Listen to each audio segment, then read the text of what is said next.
மல்லி செடியிலேருந்து கட்டிங்ஸ் பண்ணி நடலாம். ஏற்கனவே நட்டு வச்ச செடியை நான் காமிக்கிறேன். வீடியோக்குள்ளே போகிறதுக்கு முன்னாடி புதுசாக பார்க்குறவங்க நம்ம சேனலை சப்ஸ்கிரைப் பண்ணிக்கோங்க. வாங்க வீடியோக்குள்ளே போகலாம். ஏற்கனவே டப்பில் இருக்கிற மல்லி செடி பார்த்துருப்பீங்க. அதாவது அடுக்கு மல்லி, ரொம்ப அடுக்கு இருக்காது, லிமிட்டாக தான் இருக்கும். தொட்டி மல்லி தான் இது. இப்போ நான் இந்த செடியெல்லாம் கொஞ்சம் கம்மியாயிடுச்சு, அதனால் இன்னும் கொஞ்சம் பதியம் பண்ணலான்னு சொல்லிட்டு பண்ணுறேன். இந்த செடி பாருங்கள், இது நான் காலையில் தான் நட்டேன். இந்த கப்பில் இது தயிர் வாங்கினேன். அந்த கப்பு இது. இந்த பூ பூத்த கிளை பாருங்கள், பூ பூத்து முடிஞ்சிச்சு. அந்த கிளை தான் இது. மொட்டு பூவோடு நான் வச்சுருக்கேன். இது அதாவது மொட்டோட கூட வைக்கலாம். ரொம்ப சின்ன மொட்டாக இருக்கும்போது நீங்கள் வைக்கணும். சப்போஸ் பூ பூக்கணும் அப்படின்னா. நான் பூத்த கிளையும் பூக்காத கிளையும் ரெண்டுமே வச்சுருக்கிறேன். ஏன்னா பூத்த கிளை கூட வைக்கலாம். ஜாஸ்மின் பிளான்ட் பதியம் வைக்கும்போது இது போல் எல்லாம் கூட செய்யலாம். ஏன்னா பூத்த கிளை வேஸ்ட் ஆக்காமல் நடுறது அது போல் பதியத்துக்கு. இப்போது 2 செடி வச்சுருக்கிறேன். இந்த 2 கிளை உள்ளது ஒரு செடி, இது தனியாக ஒரு செடி. அது போல் சொல்கிறேன். நான் இந்த செடி எப்படி நட்டேன்னா, பழைய சாயிலெல்லாம் வச்சுருப்பேன். இந்த காய்கறி வேஸ்ட்டு, சாப்பாடு குழம்புலாம் போட்டு கம்போஸ்ட் பண்ணேன். நான் இப்போ ரொம்ப அதிகமாக தான் யூஸ் பண்ணுறேன். ஏன்னா அதிகமாக எருவெல்லாம் போட தேவையில்ல. ஒரே வாட்டி எரு போட்டால் போதும். பூ பூக்கிற வரைக்கும் அந்த மண்ணே போதும். அதுக்கு சொல்கிறேன். நான் அந்த மண்ணில் கொக்கோ பிட் கலந்துட்டு நான் போட்டேன்.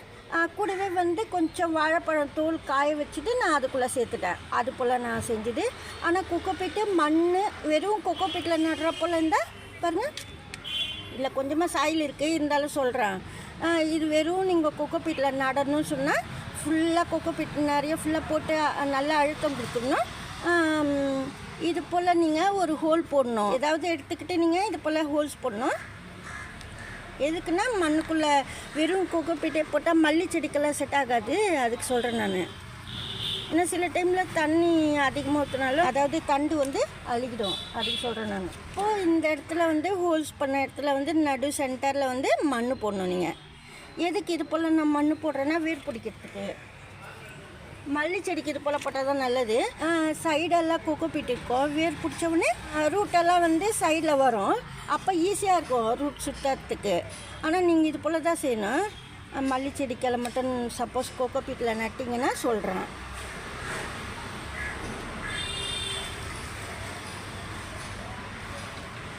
நான் ஃபுல்லாக இதில் ஏற்கனவே போட்டு வச்சுட்டேன். அதுக்காக சொல்கிறேன் நான். ஆனால் மேல் பாகத்தில் கூட நீங்கள் மண் கொக்கோபீட்டு ரெண்டுமே இருக்கிற போல் நீங்கள் பார்த்துக்கணும். வெறும் கொக்கோபீட்டே போடாமல் சொல்கிறேன். ஏன்னா தண்டு கிட்ட மட்டும் வெறும் கொக்கோபீட்டு இல்லாமல் பார்த்துக்குங்க. ஏன்னா ஃபஸ்ட்டு கற்றுக்குறவங்களுக்கு சொல்கிறேன் நான். இப்போ தான் நீங்கள் செடியெல்லாம் வளர்க்குறீங்க அப்படின்னா சொல்கிறேன் உங்களுக்கு.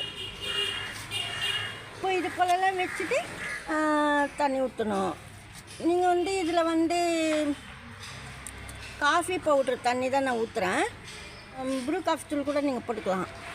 போட்டு நல்லா தண்ணியில் ஊற வச்சுட்டு அப்பத்துக்கே கூட நீங்கள் ஊற்றலாம். வேர் பிடிச்சிடும் சீக்கிரமாக வேர் பிடிக்கணுன்னா வாழைப்பழம் தோல் தண்ணி, இல்லை காஃபி பவுட்ரு தண்ணி, அது போல் டீ தண்ணி, அது போலலாம் ஊற்றிடலாம். புது காஃபி பவுடரும் சேர்க்கலாம், பழைய காஃபி பவுடரும் சேர்க்கலாம். நீங்கள் ரெண்டுமே யூஸ் பண்ணிக்கலாம். ஏன்னா டீ தூளும் சேர்க்கலாம்.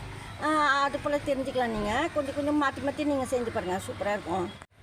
இது போல் மல்லி செடி கட்டிங்ஸ் நட்டு பாருங்கள், சூப்பராக வேர் பிடிச்சி நல்லா வரும். சீக்கிரமாக பூக்களும் பூக்கும். இந்த வீடியோவில் தான் பிடிச்சிருந்தா லைக் பண்ணுங்கள். நன்றி, தேங்க்யூ.